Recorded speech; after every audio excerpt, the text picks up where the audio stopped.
Rain slammed against the dark alley in Seoul as Kim Joo ran, his black coat whipping behind him. His breath came out harsh and fast. Boots pounded the wet ground behind him. Someone shouted, "Catch him! Chairman Ma wants him alive." A bullet hit the wall beside his face. Concrete dust kissed his cheek. He did not stop. His hand pressed against his side where blood was slowly soaking his shirt. The pain burned, but fear burned louder. He turned sharply, slid behind a parked truck, and dropped to one knee, chest rising and falling like a drum. Another shot. The truck window shattered above his head. "Cowards," he whispered, lips curling. His phone slipped from his hand and fell into a puddle. The screen lit up, and there she was. The girl in the photo. Dark skin. Soft curls.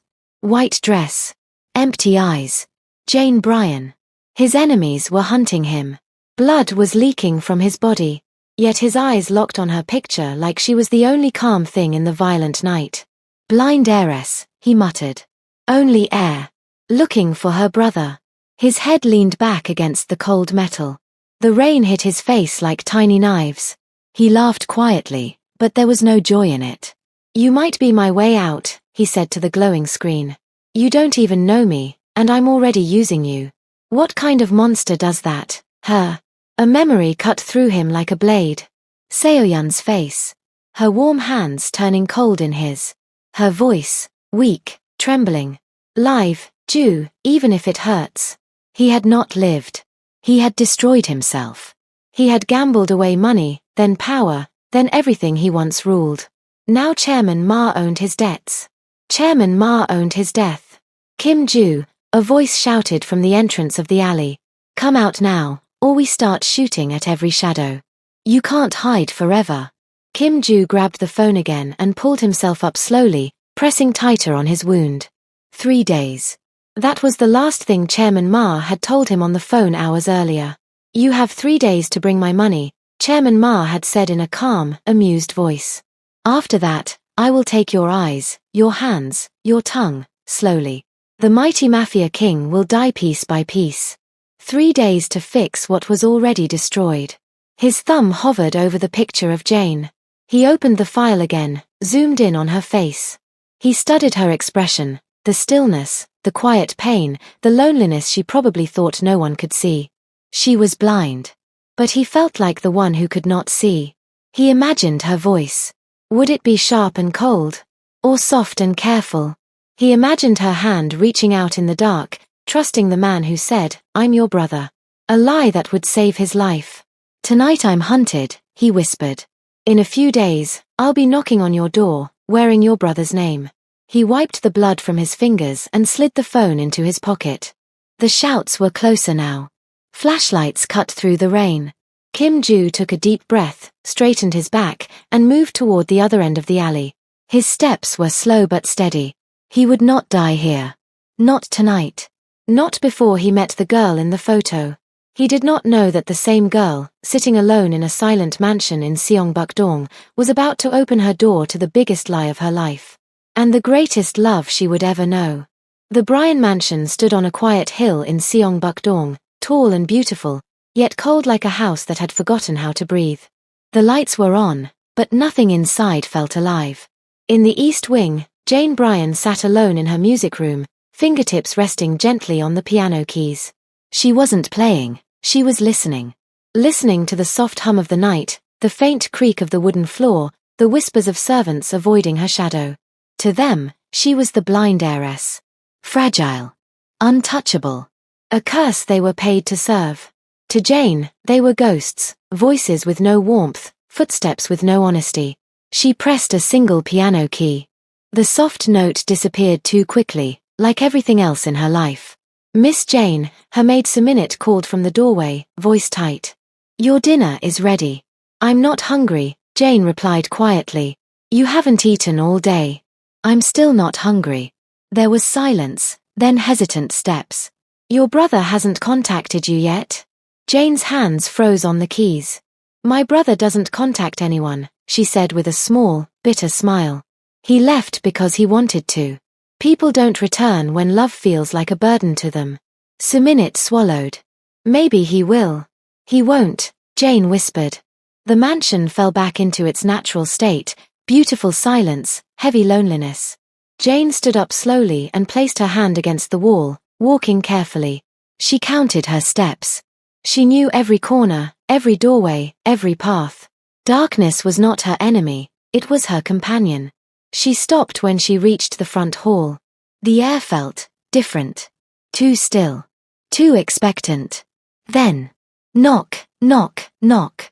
Her heart jumped. She wasn't expecting anyone.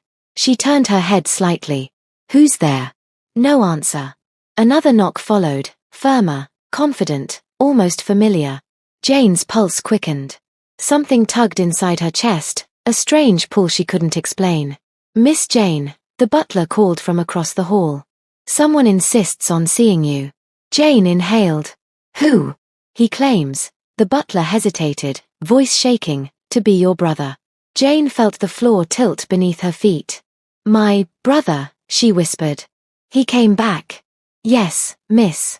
The butler moved to open the door, but Jane lifted her hand. No. Let me. Her fingers brushed along the wall until she reached the cold doorknob. She turned it slowly. The heavy door opened with a soft groan. Rain rushed in. Cold air touched her skin. And then a voice followed. Deep. Rough. Gentle in a way that made her chest tighten. Jane, the stranger said. It's me, your brother. She couldn't see him.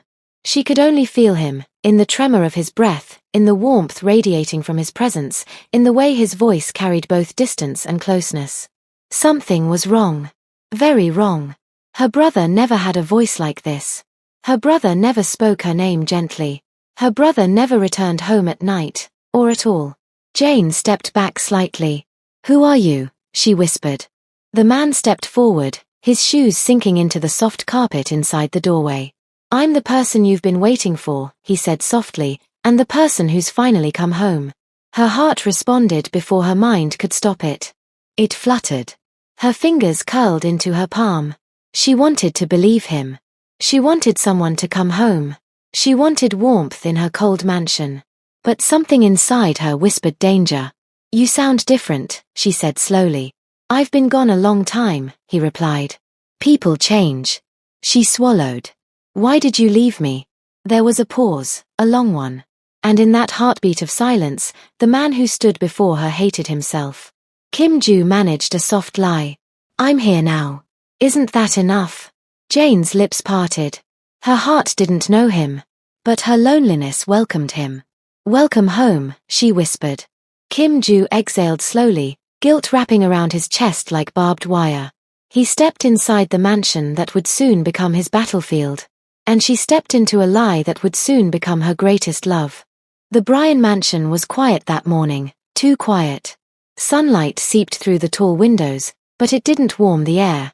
Everything felt still, as if the walls were listening. Kim Ju walked beside Jane, matching her slow steps. She knew every hallway by touch alone, her fingers brushing the wall, her feet memorizing the distance between one room and the next. He watched her carefully. Every movement. Every breath. Every hesitation. He needed to know her world, if he was going to destroy it. Did you sleep well? Kim Ju asked gently. Jane tilted her head. His voice was close, warmer than last night. I slept enough, she said. The house always feels different when someone new enters it. Different how? He asked. She stopped walking. Her hand lingered on the wall. Like it's breathing again, she whispered. He wasn't ready for how deeply that hit him. They continued, and Jane suddenly paused near a doorway. This is the dining room, she said. You used to eat here with me, before you left. Her voice cracked at the end. Kim Ju swallowed hard. I remember, he lied. Do you? She turned her face toward him. Her eyes, though unfocused, felt like they were searching him. Because I don't remember your voice. I don't remember your steps. I don't remember your smell. You feel new. He stiffened. She could sense him too easily. Kim forced a soft laugh. Life changes people, Jane. Or hides them, she whispered. Before he could respond, Suminit approached with a bow. Breakfast is ready. Jane didn't move. Bring it here. Suminit blinked in confusion. Here, miss. Yes. I don't feel like sitting far from him today. Kim Ju felt the air shift. She didn't know him. She shouldn't trust him. Yet she wanted him close. He forced himself to breathe. Suminit set the tray on the nearby table. Jane lifted a spoon, but it trembled. She frowned. Kim stepped closer. Let me help. Jane hesitated. Why? He softened his voice. Because I should have never left you alone. Her lips parted, surprised, touched, unsure. Kim guided her hand gently, showing her the bowl's position. His fingers brushed hers, and she froze. The contact sent a small shock through them both. Your hands, she whispered. They feel different. Kim smiled faintly. Stronger, maybe. No, she shook her head slowly. Softer. He looked away. A Mafia king with soft hands. If only she knew. As she ate, she asked quietly, why did you really come back? His throat tightened. Because I need your money. Because I'm running for my life. Because I'm not your brother. Because I'm a liar. But what came out was, because I missed my sister. Her spoon slipped, hitting the tray lightly. She didn't speak for several seconds. Then, softly, you're lying, but I want to believe you. His heart twisted painfully. After breakfast, she touched his arm lightly. A small, fragile trust. Can you stay with me today? She asked. Kim Ju nodded before he could stop himself. Yes. I'll stay. Jane smiled, small, real, warm. Kim's chest tightened again. This was supposed to be simple. A plan. A lie. A job. But now, he was beginning to see her. Her quiet strength. Her heavy loneliness. Her stubborn hope. And the more he saw her, the less he knew how to leave her. The next morning, the Bryan Gardens glowed beneath soft sunlight. Flowers swayed gently, the fountain whispered, and for the first time in years, someone walked beside Jane. Kim Ju kept one step away, watching her carefully. She held her cane loosely in her right hand, but she wasn't using it much. Instead, her left hand hovered close to him, close enough to touch, close enough to trust. Why did you bring me outside? She asked quietly.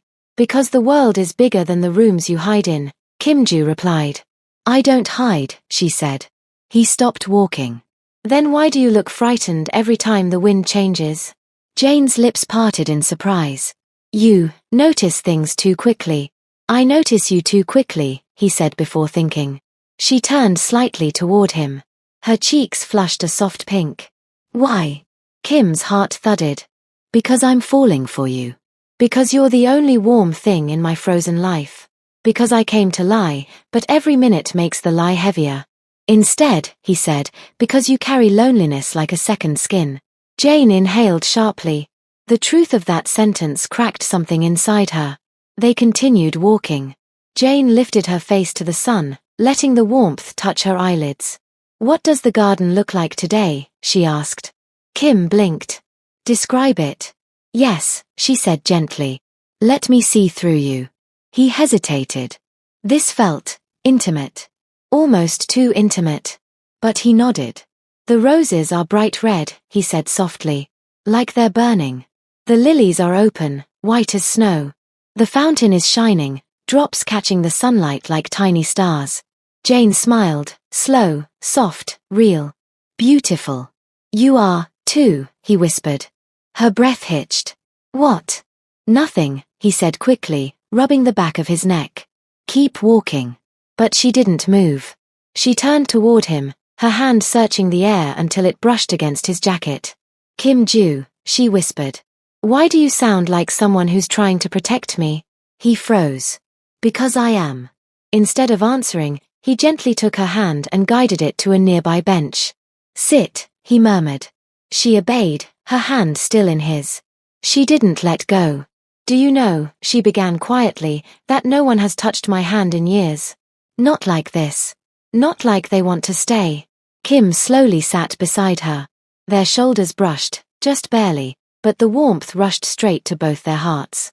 I'm not your enemy, Jane, he said softly. I don't know who you are, she whispered. But I don't want you to leave yet. Those words nearly destroyed him. A lie created the bond between them. But this moment, this closeness, felt painfully real. He moved her hand to the fountain's edge, letting cool water run over her fingers. She gasped lightly. It feels like life. Kim watched her face, watched the wonder bloom across it.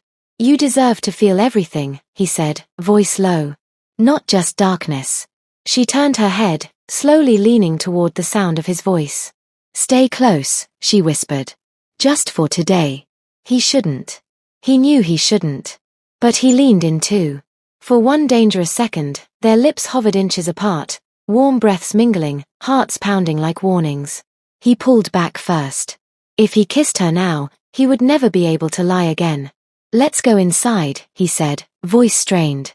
Jane nodded, though disappointment flickered across her face. They stood, and she let him guide her back into the mansion. Neither of them noticed the shadow watching from an upstairs window, eyes cold, lips thin, hands clenched. Someone inside the house did not want Jane happy. Someone knew this stranger didn't belong. And someone was already planning to ruin them both. The Bryan mansion changed after that day in the garden. Jane felt it first. A shift in the air. Footsteps that paused too long outside her door. Whispers cut off when she entered a room. Something dark was moving inside her home, something she couldn't see, but could feel in her bones. And Kim Joo felt it too. That night, he stood in the dim library, flipping through an old photo album he had stolen from Jane's room earlier. He shouldn't have touched it, but he needed answers, answers he didn't expect to find. The album was filled with pictures of Jane's parents. Smiling. Alive. Holding Jane as a baby. A family that looked whole. Until the last page. He froze. The final picture showed Jane's parents standing beside a man Kim recognized immediately, one of Chairman Ma's old partners. A man who disappeared the same month Jane's parents died. Impossible, Kim muttered. What the hell were you doing in this house? The hairs on his neck rose. Something wasn't right. Jane's parents' deaths weren't random. They were connected to the same darkness that now hunted him. Footsteps approached. Kim slid the album back, pretending he was browsing books. Jane appeared at the doorway. You're awake, he said softly. I heard something, she whispered, voice trembling slightly. Like someone walking outside my room. Kim's body stiffened. Who? I don't know, but it wasn't you. He stepped closer, lowering his voice. You're safe. I'm here. Jane exhaled shakily, gripping her arms. This house doesn't feel like mine anymore. It's hiding something, Kim murmured. Or someone. Jane turned toward the sound of his voice. Why do you sound worried? He hesitated. Should he tell her what he found in the album? That her family's death might have been murder? That she was living under the same roof as someone who wanted her gone? No. Not yet. Instead, he reached for her hand. Because I care, he whispered. Her cheeks warmed. You act like more than a brother sometimes. He froze, but she didn't pull away. Their moment was cut short by a crash from the back of the mansion. Jane gasped. What was that? Stay here, Kim commanded, already moving. No, don't leave me, she begged, grabbing his sleeve. He felt her trembling. He placed her hand on his chest so she could feel his heartbeat, steady, strong. I'll be right back, he promised. I swear. Her fingers tightened for one last second before she let him go. Kim Joo sprinted down the hall. When he turned the corner, he saw shattered glass and muddy footprints leading toward the servants' quarters. Someone had broken in. Someone who wasn't afraid of being caught. Someone searching for something. Kim's pulse spiked. His enemies had found him. He scanned the darkness, and then heard a faint whisper behind him. Kill him quietly. The girl must not know. Kim spun, grabbing the shadowed intruder by the collar and slamming him into the wall. Who sent you? Kim growled. The man choked out, Chairman Ma, wants you dead, before sunrise. Kim's fist tightened. His nightmare had entered Jane's home. His enemies were now inside the walls of the one place she thought was safe. And that meant she was no longer just part of his lie. She was part of his danger. He knocked the man out cold. Then he whispered to himself, voice shaking. I have to protect her, even if it kills me. The Bryan mansion was unusually silent the next morning, as if the walls were holding their breath. Kim Joo barely slept. He had dragged the unconscious intruder into an abandoned shed behind the estate, tied him up, and questioned him until dawn. The man said only one thing before passing out again. "She's next. Kill the girl after the boss gets you." Kim's heart stopped when he heard that. Jane was now a target because of him. He walked back inside, his jaw tight, mind racing. He needed to protect her. He needed to get her out of the mansion. But how could he protect her, when he was the danger living under her roof? As he walked through the hallway, he heard voices, two servants whispering urgently. "Do you think he's really her brother?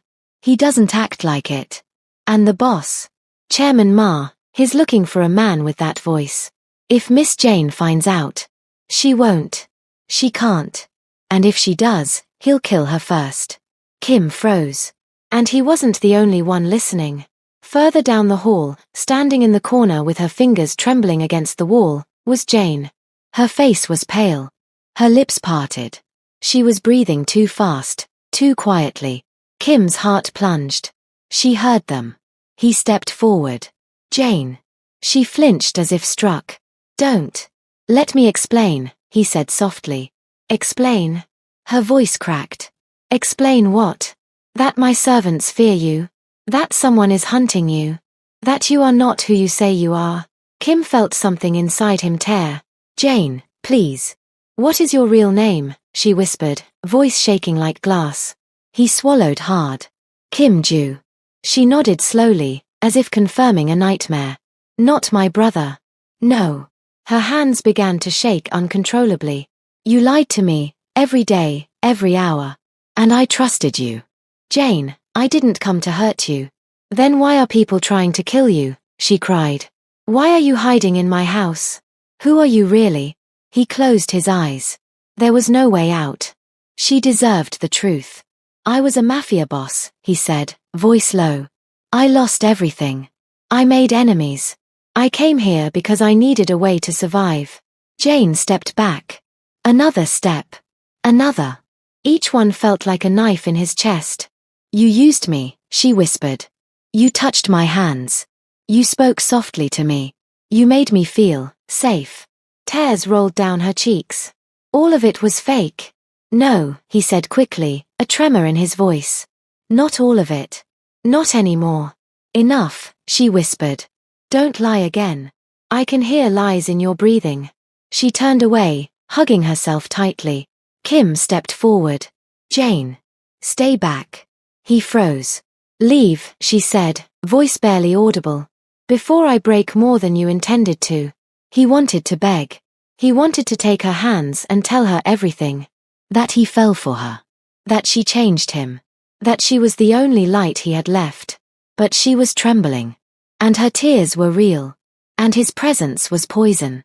So for the first time since entering the mansion, Kim Joo obeyed her. He stepped back into the shadows. She walked blindly down the hall, sobbing, her hands searching for a wall that felt stable. He whispered, voice shattered. "I'm sorry, Jane. I never meant to fall in love." But his enemies didn't care about heartbreak. And before sunset, they would come for him. Inside the Bryan mansion, Jane sat alone in her room, fists clenched, tears drying on her cheeks. She replayed everything, every touch, every soft word, every stolen breath between her and Kim Joo. All lies. All real. All confusing. She pressed her hands to her ears as if she could block out her own thoughts. "Stop thinking about him," she whispered. "He used you. He lied. He's dangerous." But her heart didn't understand logic. Her heart remembered warmth. Her heart remembered safety. Her heart remembered the voice that said her name like it was something precious. And that was when the gunshot shattered the night. Jane gasped and stood instantly, heart racing. The sound came from outside, close, too close. She reached for her cane and hurried toward the hall. Servants screamed. Feet ran. Someone shouted her name. Then she heard the words that froze her blood. "They took him. They took Kim Joo." Jane's world tilted. "What? Who?" The butler stuttered, voice shaking violently. "Men in black masks. They broke in. They dragged him away. He didn't fight back. He just said, the man swallowed.